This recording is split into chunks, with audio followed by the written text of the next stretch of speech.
Welcome to your reading, Leo. Just to let you know, I'm doing things a bit differently this round. I wanted to pull the cards prior to pressing record because I notice a shift in my energy when I'm waiting for the cards to come out. And yeah, so I just wanted to do it this way to gauge my energy, and it has so far been a lot more relaxing for me, so I quite like this. So yeah, so what we've got here is the first row is what's going on and your energy, right? Second row is what it is that you need to know, and the third row is advice. So not everything will resonate, or it might all resonate, who knows, but just take what does and leave the rest for those who it is for. Okay, Leo, so what is going on here? So I feel like with that Ace of Wands there's an energy of new beginning of some sort. And it's interesting because I'm sort of flitting between two energies, right? And that actually, Leo, feels very Gemini-like. Because we've got the two energies on either side here, and I want to go to each of them, right? So yeah, that's kind of bizarre. But yeah, but I want to go into each energy. I feel like maybe that will help me sort it out of what's coming through, because one feels really powerful, very powerful, but there's also a coldness about it of some sort, and the other one feels defeated and defensive.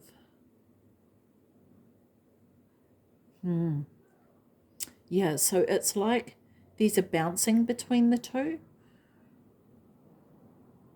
while at the same time trying to start a new project or a job, maybe for some of you.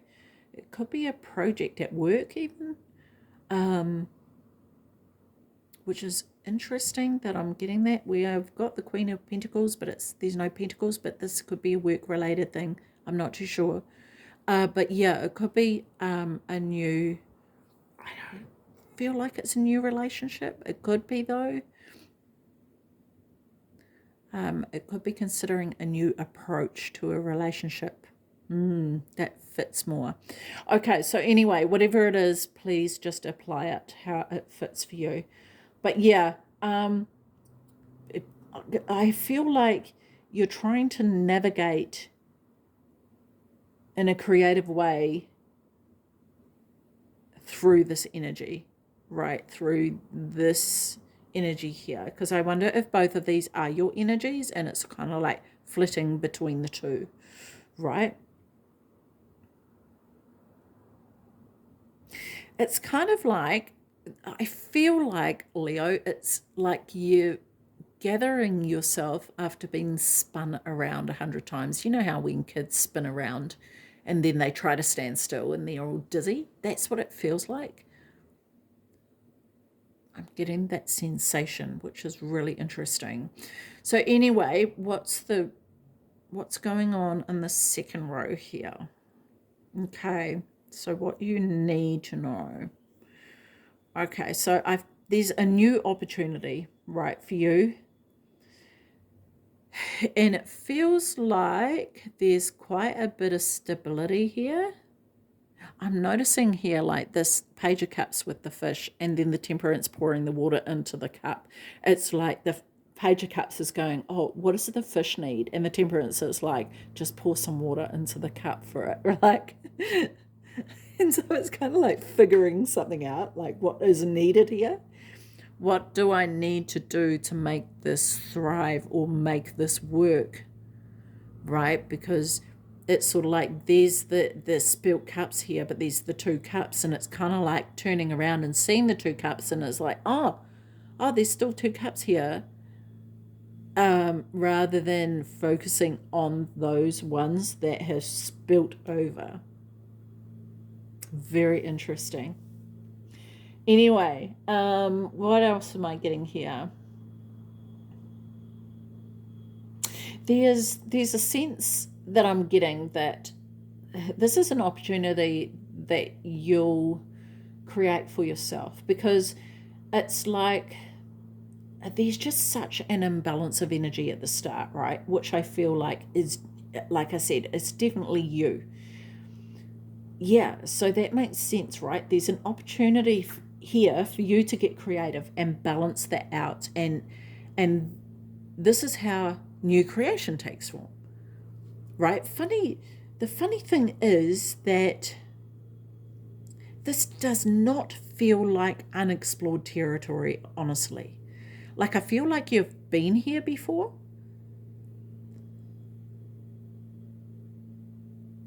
And potentially many times before. I guess the question is, will you be different to this time? Will you do things differently this time? And maybe this is what you're trying to figure out, is how do I do things differently this time?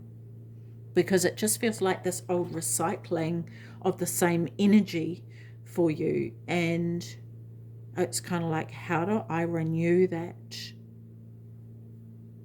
Really, really interesting here, Leo. And I just, yeah,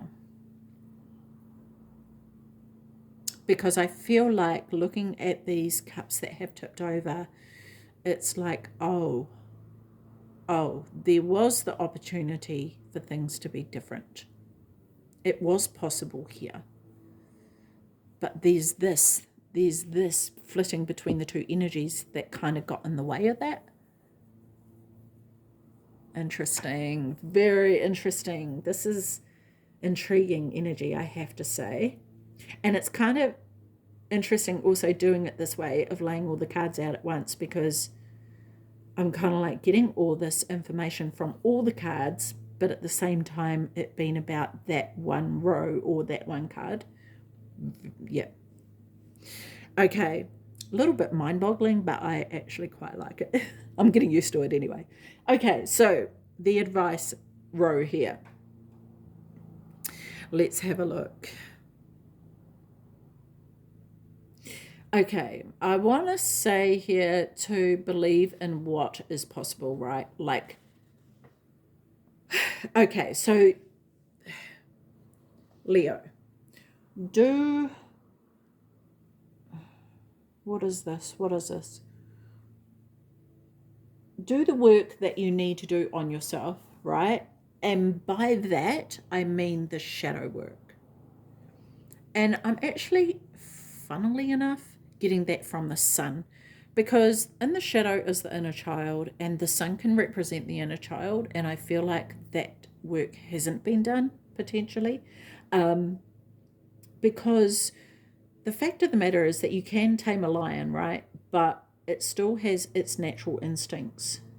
Yeah, and this is so interesting. Okay, and this is the splitting between the two energies. Just so bear with me here as I try and explain with this. So the lion is the king, right? It's the king of the jungle, as far as I'm aware. I'm just kidding. The Lion King, and that song about something what it takes to be king. But anyway, that's beside the point. I'm getting distracted. Okay, coming back now. Coming back, Juanita.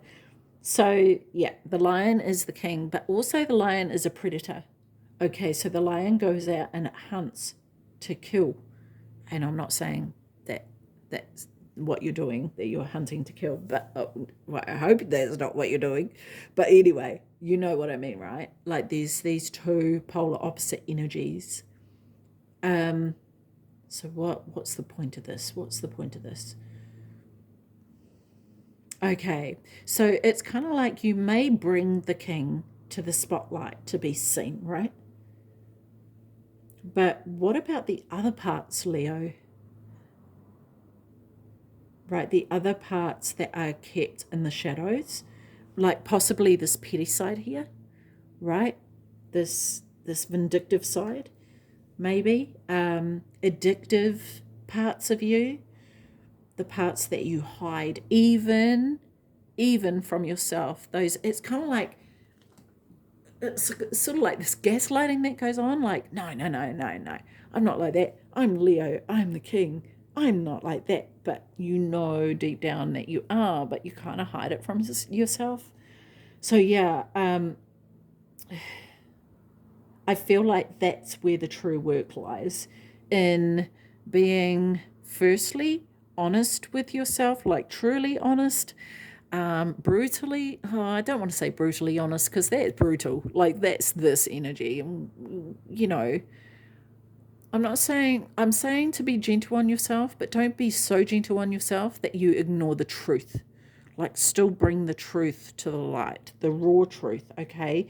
And because if you're not honest with yourself, Leo, there is no way on earth that you could ever be honest with anybody else. So that's one thing, okay? But also, the work also lies in taking accountability, okay? So this is massive. This is actually huge here, Leo. So I feel like this is what the advice is: to be honest with yourself and take accountability, to look into the shadow, do the inner child work, do all this work that needs to be done, okay? And this is ultimately how you're going to achieve this success that you strive for. 100%. Like, yeah. Wow. So anyway, Leo, that's pretty full on, actually. What I want to do now here is pull a starseed oracle for you. So let's have a look. The cosmic heart. Devotion, potency, make your life a moving prayer. Wow, I love that.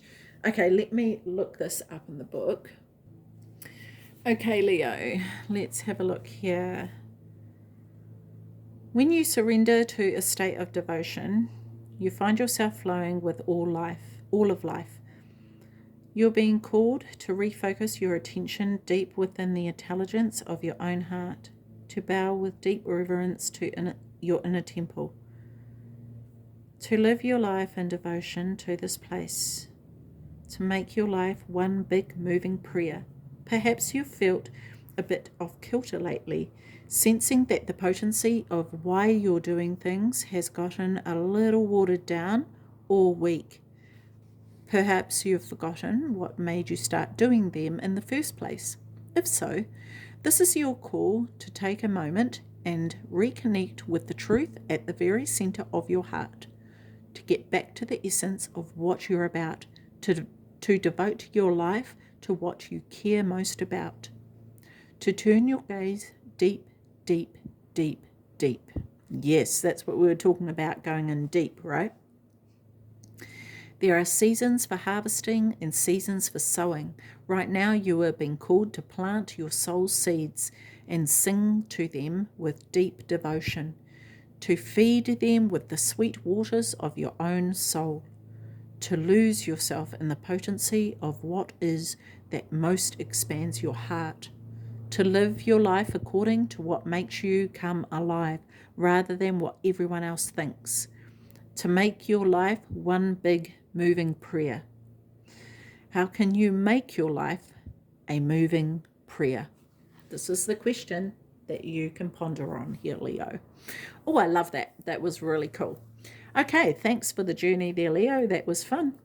Take care of your beautiful self. See you. Bye-bye.